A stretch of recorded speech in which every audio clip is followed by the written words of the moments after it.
Welcome back नाज़रीन किराम, मैं डॉक्टर सादा मोहम्मद फरियाम, चेयरमैन मोहित मुक्की पार्टी बकल्लम खुद बोल बकल्लम खुद इसलिए मैंने कहा कि यहाँ पर बहुत सारे लोग बोल रहे होते हैं लेकिन वो बकल्लम खुद नहीं बोलते। उनके पास एक चिड़िया होती है, वो बोलती है। जो बात चिड़िया की बात होती है वो उनके मुंह से निकलती है। हमारे पास हमारे कालमी साहब पता है ब्रेक में क्या कह रहे थे कि आपकी जो चिड़िया, आप तो सारी ज़िंदगी एजेंसियों के मुखालिफ बनते रहे, अब ये चिड़िया क्या है जिसके साथ आपने जीन चिक्कर डाला हुआ है? भला ये बताएं, अगर ये कोई एजेंसी नहीं है तो कम से कम ये एजेंसियों वाला फॉर्मेट तो है आपके पैराग्राफ। डिस्क्लेमर। तो ये बात मुझे बताएं कि आपने बड़ा नुक्ता उठाया है कि ये सारी ज़िंदगी ये कहते, इनका स्टैंड रहा है नज़रियाती तौर पे एंटी इंटेलिजेंस एजेंसी, हालांकि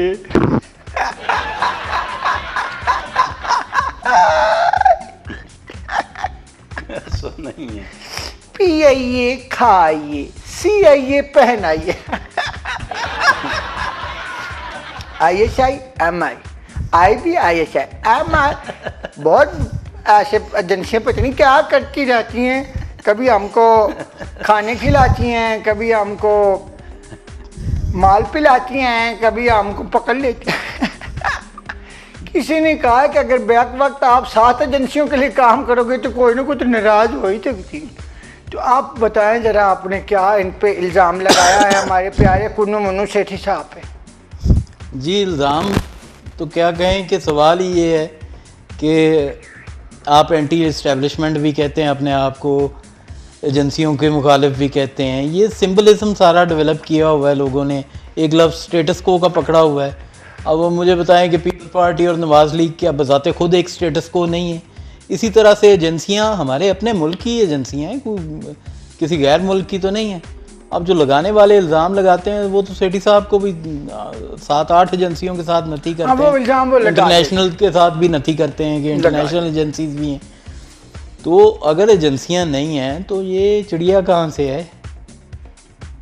अच्छा, ये आप एक बात इन्होंने बड़ी सोची है अहम बुखार से। देखिए ये वाहिद आदमी है सेठी साहब। पहले तो चार सूबे हैं, पार्टियाँ, पीपल पार्टी, नून, इमरान खान सब काफ़ी, लेकिन इन पे इत्तफाक हुआ एक बात वज़ीर आला के, वो भी पंजाब सूबा सबसे बड़ा बन गए। फिर उससे पहले मियाँ साहब उनको मतलब ये है कि खिलाफ उनके लिखते रहे हैं ये, और सख्त इन्होंने इनको पकड़ के अंदर किए रखा है। वो बात ख़त्म, वज़ीर आला बन गए वज़ीर आला। अब फिर तीसरा, हमेशा अच्छे आदमी जो अच्छे करीब होते हैं ना उनको नवाजा जाता है। क्रिकेट चेयरमैन मैंने ये देखा है कि मुशर्रफ दौर हो, चाहे पीपल पार्टी हो, चाहे नून हो, एक ऐसे बंदे को चेयरमैन बना दिया जाता है पीसीबी जिसे कुछ नहीं पता होता। ये दरअसल नवाजिश है, नवाजिश करम शुक्रिया। स्पेशल सीट नवाजिश उस बंदे के लिए रखी है जिसने कोई खास काम किया होता है बड़ा, यानी जो बाकायदगी से मुखालिफ आ रहा है, एकदम वजीर आला होते हुए भी कोई काम दिखाया है, या मतलब वो तोहफा मिला है। मैं तो तोहफा मिला। एक गाने सुना दूं आपको? जी नवाजिश करम शुक्रिया मेहरबानी, हमें बख्श दी अपनी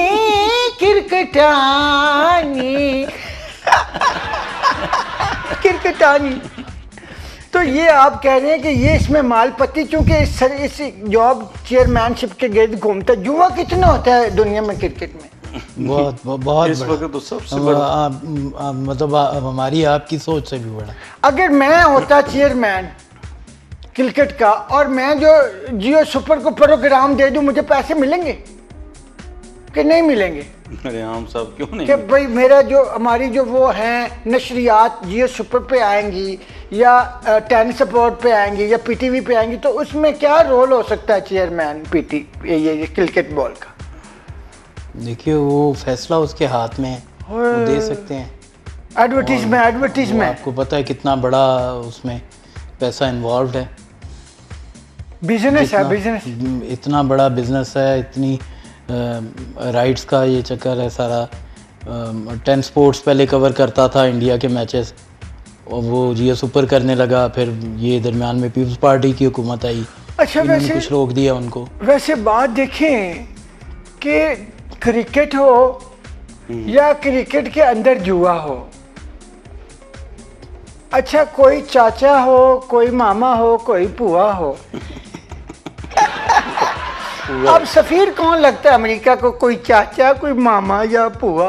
बेगम भी लग सकती है, किसी की, किसी न किसी की। हाँ जी, बेगम भी लग। और हम आंगी हो बस। अच्छा वैसे मुझे आप अमेरिका बहादुर के साथ कोई बंदा मुझे नौकरी दिलवा सकता है? मैं यूएस एड्स में देखिए जिनको अवार्ड मिले हुए हैं बड़े बड़े, खैर अवार्ड्स की अब क्या बात करें। मैं पहले ना, मैं इस वरियाम शो में मैं एक कौवा पालना चाहता हूँ। कम से कम आपको कौवा ही हो, चिड़िया ना हो। अरे वो कौवा मुझे बताए, मैं वो बात करूँ, फिर कोई खुश हो के मुझे वजीर आला बना दे, फिर मुझे क्रिकेट का चेयरमैन बना। ऐसे हो सकता है? हो सकता है। कैसे? क्या आपके पास कौवा हो जिसके जैसे चिड़िया थी, चिड़िया कुछ ना कुछ बताती थी ना, तो वो कौवा आप किसी तरह कोशिश करें कैसे मिलता है। किसी तरह कौवा के कदे चरण छूऊं मैं, चरण चरण चरणों को हाथ लगाऊं, कौवा जी अस्सलाम वालेकुम, मुझे अपनी नौकरी दे दो, मुलाजिम रख लें, मुझे आप जो बताएंगे मैं वही कहूँगा।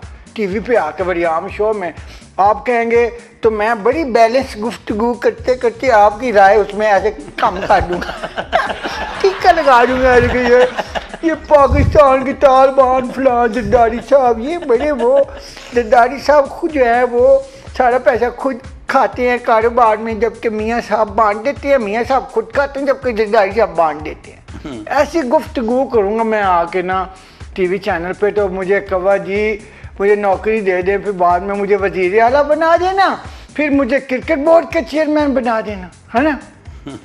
हाँ जी, उससे तो अब ये जाने वाले हैं।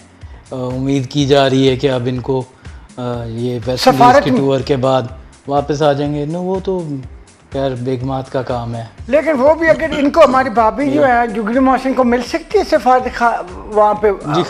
खबरें तो हैं इस तरह की, अब हकीकत अल्लाह जानता है। अल्लाह करे हमारी बहनें प्यारी सी बेटी हैं वो बन जाए तो कितनी अच्छी बात होगी। जी खबरें ऐसी। मुझे तो फिर वो बुला लेंगे अमेरिका, वरियाम तुम जरा आके विजिट कर जाओ, क्योंकि तुम हमारे चाचा जी हो, तुझे अच्छा, पता है। एक चीज़ है सेठी साहब के बारे में करते चलें कि सेठी साहब बड़े नोन और इंटरनेशनल फेम के जर्नलिस्ट हैं। उन्हें बड़े अवार्ड्स भी मिले हैं, ऑल्दो वो अवार्ड्स अमेरिका से ही मिले हैं, लेकिन उसको कुछ लोग नेगेटिवली भी यूज़ कर रहे हैं। लेकिन अगर नेगेटिवली यूज़ करना है तो फिर दूसरी तरफ किसी को इंग्लैंड से भी अवार्ड मिला हुआ है, तो अगर ये काबिल एतराज़ है तो वो भी काबिल एतराज़ है। तो बात अच्छा इवाल्ड जो है, अब बात इवाल्ड की हो जाए, इवाल्ड भी तो बड़ी नाप तोल से मिलते हैं, चाहे वो नोबेल प्राइज हो, चाहे ग्लोबल प्राइज हो, चाहे रोबल प्राइज हो, तो वो भी यहाँ पे प्राइड ऑफ परफॉर्मेंस नहीं मिलता सिफारिश के बगैर। तो गोल्डन पेन अवार्ड बगैर किसी चौकस लॉबी के कैसे मिल सकते हैं बताया मुझे? आपका पेन सोने का कैसे हो गया? इसलिए कि आपने सोने वालों के लिए कुछ पेन चलाया है अहले कलम। तो बात काजमी साहब इतनी मामूली नहीं है, कुर्बानी देना पड़ती है। आप बड़े कलमकार बने हुए हैं, सच बोलते लिए लिखते हैं दिल की बात, आप भी ज़रा लाइन ले कर लिखें तो आपको मिल जाएगा अवार्ड में। मुझे एक दफ़ा किसी ने कहा जब जनरल मुशर्रफ थे कि यार वरियाम से बड़े आप शायद बने, आपको प्लाइड परफॉर्मेंस दिलाते हैं, तो मैंने कहा यार पैसे तो कहते 5 लाख मिलते हैं। आप यकीन करेंगे कि मैंने सोचा कि अगर मुझे 5 लाख मिल जाएं तो 1 साल की मेरी रोटी आ जाएगी। तो लेकिन मैंने कहा ये मैं जनरल मुशर्रफ तो कोई डिक्टेटर टाइप के आदमी हैं और वो आइन भी गड़बड़ है काम, तो मैं अगर ले लिया मैंने तो मेरे मरने के बाद भी मेरे कब्र पे जूते पड़ेंगे कि एक आइन तोड़ के आने वाले बंदे से ही वार्ड ले लिया। तो मैंने अपने दिल पे पत्थर, मैंने कहा कोई बात नहीं, मेरी गुर्बत है, मैं नहीं लेता ये भाई। फिर जरदारी साहब आए, किसी ने मुझे कहा यार तुम जरा अपना रेसिटेशन दे दो, हम तुझे अवार्ड के लिए। मैंने कहा यार वो पहले उसको लोग पहले कहते थे 10% है, अब कहते 100% है। तो मैंने एक ऐसे आदमी से अवार्ड ले लिया जो 100% है, तो मेरी क्रेडिबिलिटी का क्या बनेगा? अब मियाँ नवाज शरीफ से तो कोई देने भी लगेंगे तो अताउल्लाह कासमी साहब तो मुझे अपनी कॉन्फ्रेंस में नहीं घुसने देते। यार वो आदमी कैसा आदमी जिसको लोग कहते हैं कि यार ये अपना नंगा मुंह लेके जो बाजार में आ जाता है तो उससे उरियानी फैलती बात नहीं। फहाशी है ये, अपना ढांप के। अब वो बंदे इवाल्व देता लेता है यार इस मुल्क में, मुआशरे में। उनका प्यारा बच्चा बड़ा प्यारा, उन्होंने बड़ी कोशिश की है कि ये किसी तरीके से हिट हो जाए, फिट हो जाए, वो शिट हो गया बेचारा। हर काम में ऐसे जाता है। तो बात हो रही थी कि सहाफ़ी को क्या अपने मनसब से हटना चाहिए, क्या वकील को अपने मनसब से हटना चाहिए? अगर वो हट जाता है तो फिर दोबारा उस मनसब पे आ जाए। क्या असल बात हम ये कर रहे थे कि हमने मिसाल बनाया अपने नजम शेठी साहब को, जिनमें अच्छाइयाँ भी हैं, उन्होंने बड़ी अच्छी भी बातें की, जो भी है। हम कौन होते हैं किसी पे झूठ बोलने वाले, बात करने वाले, ऐसे करके मारेंगे हम अपने आप को, छोटी मेरे हाथ में मुझे मारने के लिए। तो बात यह है कि पैगम्बराना पेशा है सहाफ़त। जब आप इसमें तो ठुकराना चाहिए दुनिया के ओहदों को। अजमत यह है कि आपको कोई तलत हुसैन की तरह का, आपका नहीं मेरा मनसब नहीं है, आपको कोई बादशाहत दे रहा, नहीं मुझे फ़कीर ही चाहिए, मैं सच बोलने सच लिखने वाला आदमी हूँ। लेकिन फिर वो बड़े इदारों में काम करने वाला नहीं होगा, फिर कोई ऐसा ही होगा जो हमारी तरह चौकस धक्के खाते फिरे। वरियाम साहब देखें कि जो जितना बड़ा साफ़ी बन जाए, लेकिन एक डंडी मारने से या एक ब्लंडर करने से सारी जिंदगी, क्या क़यामत तक मैं समझता हूँ, हम समझते हैं कि क़यामत तक वो बंदा बड़ा नहीं हो सकता। जो मतलब ये है कि सहाफ़ी होते हुए ये काम कर। अब आखिरी जुमला आप दे दें, हमारे प्रोग्राम का वक्त ख़त्म हो गया। ये एक बहुत गलत रवायत है, इतनी बुरी रवायत डल गई है। कुछ वकला तहरीक ने डाली है और कुछ ये सहाफ़ियों ने डाल दी है अब आके, कि हर दूसरी गवर्नमेंट में ये ऐसे है जैसे आप एक अमेंडमेंट पास कर लें आइन में कि जी फ़लाँ बंदे को हर दफ़ा जो है वो केयर टेकर लगाना है। अच्छा, फिर हम पार्लियामेंट से एक रिक्वेस्ट कर दें आइन पे। हाँ जी बिल्कुल, कि या पार्लियामेंट मौजूदा आप अपने एक करारदाद पास करके आइन में, और आपकी सेनेट जो है, दोनों मिलकर कानूनी तब्दीली, क्या कहते हैं उसको, लेजिस्लेशन करें, कानून साजी करें कि हर केयर टेकर गवर्नमेंट में नजम सेठी साहब को वज़ीर आला, वज़ीर आज़म या क्रिकेट बोर्ड के चेयरमैन ज़रूर लगाएं। ये एक लेजिस्लेशन पास कर दें। या फिर बड़े बड़े सहाफ़ी जो हैं वो बड़े औलिया है, फिर हम के मनसब पे अपने आप को समझते हैं, तो सहाफ़ियों का जब केयर टेकर गवर्नमेंट आए तो वो सहाफ़ियों को चलाएं और उनकी मर्ज़ी सहाफ़ी किसको चलाएं। इसके साथ आज के प्रोग्राम से इजाज़त दे दें। अल्लाह हाफ़िज़।